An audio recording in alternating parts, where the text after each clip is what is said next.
दोपहर के ठीक 12 बज रहे थे। चिरचिराती धूप के बावजूद सड़क के किनारे लगा विशाल पीपल का पेड़ अजीब तरह से हिल रहा था। उसी पेड़ के नीचे अकेली बैठी रत्ना लगातार रोए जा रही थी। उसके कपड़े धूल से गंदे हो चुके थे और चेहरा डर और परेशानियों से भरा हुआ था। तभी अचानक उसके सामने किसी की परछाई आकर रुकती है। रत्ना जब सामने देखती है तो सामने सफेद सलवार सूट पहने एक खूबसूरत लड़की खड़ी होती है। उसकी आंखों में अजीब सी चमक थी। तुम यहाँ अकेली बैठकर रो क्यों रही हो? क्या हुआ है तुम्हें?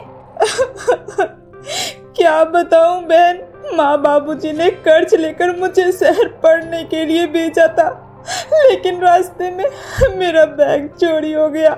मेरे पास अब न पैसे हैं न ही रहने की जगह। हॉस्टल वाले बिना पैसों के मुझे रहने नहीं दे रहे। अब मैं क्या करूं, कहाँ जाऊं, कुछ समझ में नहीं आ रहा। तुम चिंता मत करो, तुम मेरे साथ चलो। तुम्हारे साथ? कहाँ? अरे मेरे हॉस्टल में। वहाँ तुम्हें कोई परेशानी नहीं होगी और वहाँ तुम्हें कोई पैसे भी नहीं देने होंगे। क्या सच में? हाँ, अब चलो मेरे साथ। रत्ना जैसे ही जाने के लिए तैयार होती है, अचानक तेज हवा चलने लगती है और पीपल के पेड़ पर बैठे सारे कौवे एक साथ जोर जोर से कांव कांव करने लगते हैं, मानो जैसे रत्ना के साथ बहुत बड़ी अनहोनी होने वाली हो। रत्ना को अचानक बहुत बेचैनी महसूस होने लगती है, लेकिन उसके पास मोहिनी के साथ जाने के अलावा कोई दूसरा रास्ता भी नहीं था। वो चुपचाप मोहिनी के पीछे पीछे चलने लगती है। कुछ देर बाद दोनों शहर से दूर एक सुनसान इलाके में पहुंच जाती है। वहां एक बहुत ही बड़ा लेकिन पुराना हॉस्टल था।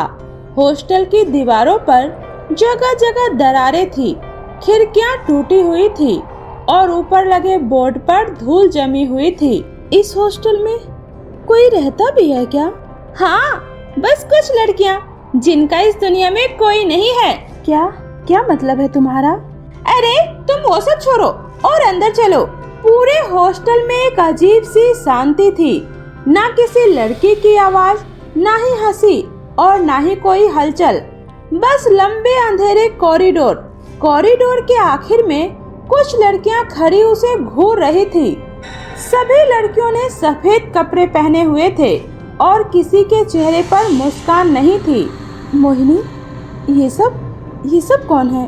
अरे ये सब इसी गर्ल्स हॉस्टल में रहती है।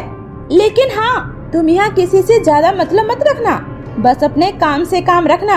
गलती से भी किसी से भी बात करने की कोशिश मत करना।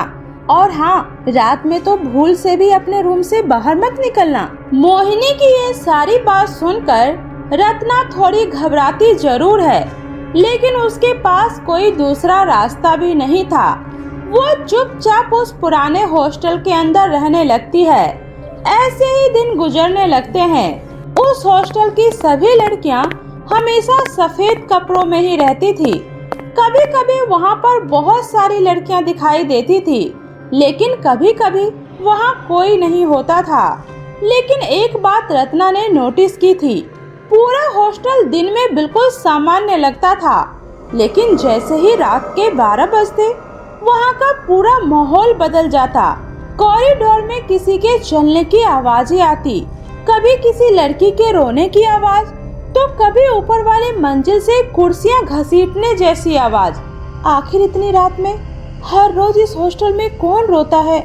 मुझे एक बार जाकर देखना चाहिए। रत्ना जैसे ही अपने कमरे से बाहर निकलने वाली होती है, तभी अचानक मोहिनी उसके सामने आ जाती है। ये तुम क्या कर रही हो? मैंने तुम्हें मना किया था ना, जल्दी से अंदर जाओ। और हाँ, भूल कर भी ये गलती दोबारा करने की कोशिश मत करना। मोहिनी, लेकिन क्यों? ये कैसी आवाज है? कौन है यहाँ? कुछ सवालों के जवाब नहीं पता हो तो बेहतर होता है। अब अंदर जाओ। इतना कहकर मोहिनी अंधेरे कॉरिडोर में चलकर गायब हो जाती है। रत्ना को उसकी बात अजीब जरूर लगती है, लेकिन वो ज्यादा ध्यान नहीं देती है। शायद मोहिनी ठीक कह रही है, मुझे सिर्फ अपने पढ़ाई पर फोकस करना चाहिए। रत्ना एक दिन कॉलेज में अपने दोस्तों के साथ लंच कर रही होती है। तभी उसकी एक दोस्त पूजा उसे पूछती है, रत्ना 2 दिन बाद तुम्हारा बर्थडे आ रहा है, इस बार कोई बहाना नहीं चलेगा, इस बार तुम्हें बताना ही पड़ेगा। आखिर तुम कौन से हॉस्टल में रहती हो? पूजा, शहर से थोड़ा बाहर जो पुराना गर्ल्स हॉस्टल है ना, वहीं पर मैं रहती हूँ। उसकी बात सुनते ही तीनों लड़कियों के चेहरे डर से उतर जाते हैं। क्या क्या कहा तूने? कौन सा हॉस्टल? अरे वही, वो पुराना हॉस्टल जिसके सामने एक बड़ा सा पीपल का पेड़ है। तभी समीरा धीरे से कहती है, क्या? लेकिन वो हॉस्टल तो कई साल पहले बंद हो चुका है, तुम वहाँ कैसे रह सकती हो? ये सुनकर रत्ना हंसने लगती है। क्या मजाक कर रही हो? अरे मैं पिछले 1 महीने से वहीं रह रही हूँ। ये कैसे हो सकता है? रत्ना, हम सब सच कह रहे हैं। आज से करीब 10 साल पहले वहाँ पर एक बहुत भयानक आग लगी थी। उसके बाद से वो जगह पूरी तरह से बंद है, वहाँ पर कोई नहीं जाता। लोग कहते हैं वो भूतिया हॉस्टल है और वहाँ से। अरे यार, तुम लोग भी ये कैसी बातें कर रही हो? अच्छा ठीक है, तुम लोगों को यकीन नहीं है ना, तो तुम सब चलो मेरे साथ और खुद ही अपनी आंखों से देख लेना, तब तो तुम्हें यकीन हो जाएगा ना। अरे यार छोड़ ना, शायद रत्ना सही कह रही है। उस हादसे को हुए कितना टाइम हो गया, समय के हिसाब से सब कुछ बदल जाता है। हो सकता है वहीं आसपास कोई दूसरा नया हॉस्टल बन गया होगा। 2 दिन बाद रत्ना का बर्थडे आता है। कॉलेज खत्म होने के बाद पूजा, नेहा और समीरा उसके साथ बर्थडे मनाने के लिए उसी हॉस्टल में जाने को तैयार हो जाती है। अब तो तुम लोगों को यकीन हो जाएगा ना, मैं सच बोल रही हूँ। अब चलो। रास्ते में जाते वक्त वही विशाल पीपल का पेड़ फिर से एक बार जोर जोर से हिलने लगता है और उस पेड़ पर बैठे कौवे इस बार और भी तेज आवाज में काव काव करने लगते हैं।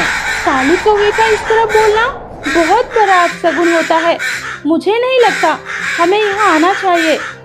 नेहा, तुम आज भी इन सब चीजों पर विश्वास करती हो? ऐसा कुछ नहीं होता। अरे कौवा ही तो है, उनका तो काम ही होता है बोलना। अब चलो। कुछ देर बाद चारों उस हॉस्टल के सामने पहुँच जाती है, लेकिन इस बार हॉस्टल पहले से भी ज्यादा डरावना लग रहा था। उस हॉस्टल को देखकर सभी लोग डर जाती है। रत्ना, तुम हमारे साथ ये कैसा मजाक कर रही हो? ये हॉस्टल कम भूत बंगला ज्यादा लग रहा है। यहाँ तुम तो क्या, कोई भी इंसान एक पल नहीं रुक सकता। यार तुम लोग मेरा यकीन करो, मैं इसी हॉस्टल में रहती हूँ और वहाँ पर मेरी एक दोस्त भी है, मोहिनी। चलो मैं तुम सबको उससे मिलवाती हूँ। देख रत्ना, तुम्हें हमें बर्थडे पार्टी नहीं देनी है तो मत दे, लेकिन प्लीज हमारे साथ ऐसा गंदा मजाक मत कर। ये हॉस्टल पिछले कई सालों से बंद है और वो देख, सामने नो एंट्री का बोर्ड भी लगा है। अब तो तू ये ड्रामा बंद कर दे। अब हम लोग तुम्हारी कोई बात नहीं सुनेंगे। हम सब अब यहाँ से जा रहे हैं। रुको, मेरी बात तो सुनो। वे तीनों जैसे ही वहाँ से जाने के लिए मुड़ती है, अचानक मौसम बहुत बदल जाता है। बहुत तेज आंधी के साथ बारिश स्टार्ट हो जाती है। अरे ये अचानक बारिश कैसे शुरू हो गई? अब हम लोग क्या करेंगे?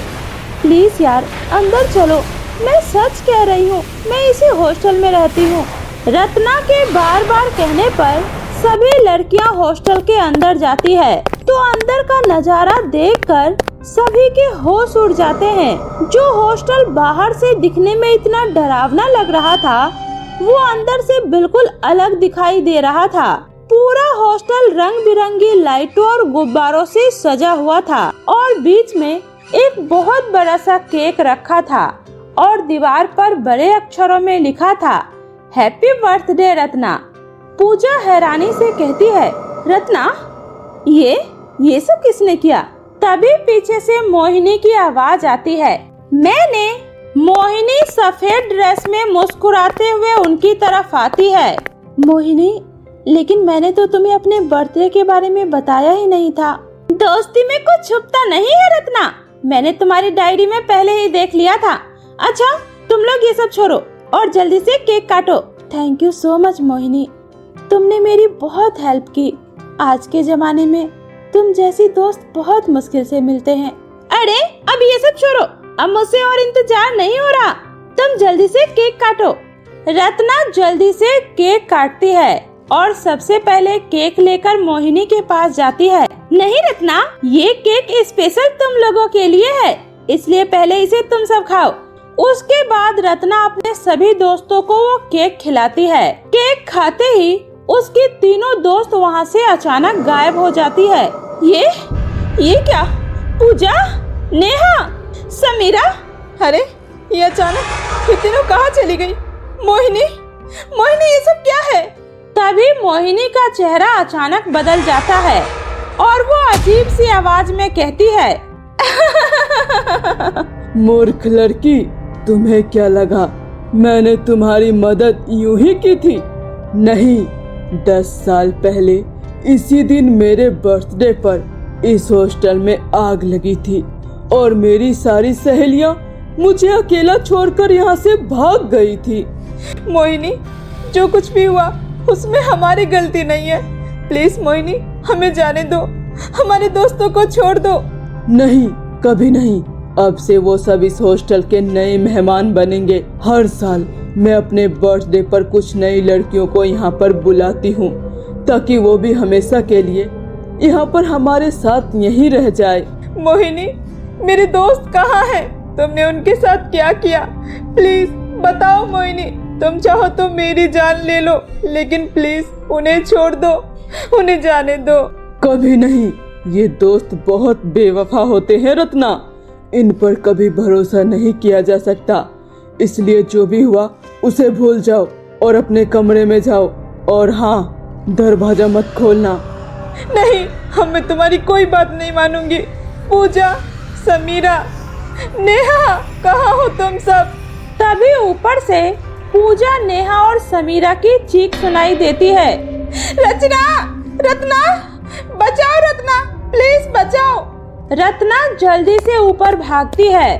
तीनों लड़कियां एक कमरे में बंद थी। तुम तीनों ठीक तो हो ना?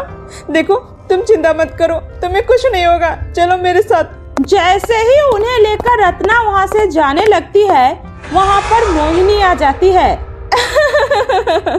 रत्ना, तुम इन्हें मुझसे नहीं बचा सकती हो, वरना सबसे पहले मुझे तुम्हारा ही इंतजाम करना होगा। मोहिनी, मैं अच्छे से जानती हूँ तुम मेरा कुछ नहीं बिगाड़ सकती हो। अगर तुम्हें मेरा बुरा करना होता तो तुम पहले ही मेरे साथ कर चुकी होती, क्योंकि मैं एक पंडित की बेटी हूँ और मैं अच्छे से जानती हूँ डर को डर से ही खत्म किया जा सकता है। तुम्हें आग से बहुत डर लगता है ना? है ना? ये लो। इतना बोलकर रत्ना एक जलती हुई मसाल मोहिनी की तरफ फेंक देती है, जिसकी लपटों से फिर से उस हॉस्टल में आग लग जाता है। ये देखकर मोहिनी दर्द से चिल्लाने लगती है। नहीं, नहीं, फिर से आग नहीं, बचाओ, बचाओ, नहीं। रत्ना जल्दी से अपने दोस्तों का हाथ पकड़ती है और सभी भागकर हॉस्टल से बाहर आ जाती है। थोड़ी ही देर बाद पीछे देखती है तो वहाँ सिर्फ पुराना जला हुआ खंडर होता है, मानो वहाँ पर कभी कोई हॉस्टल ही नहीं था।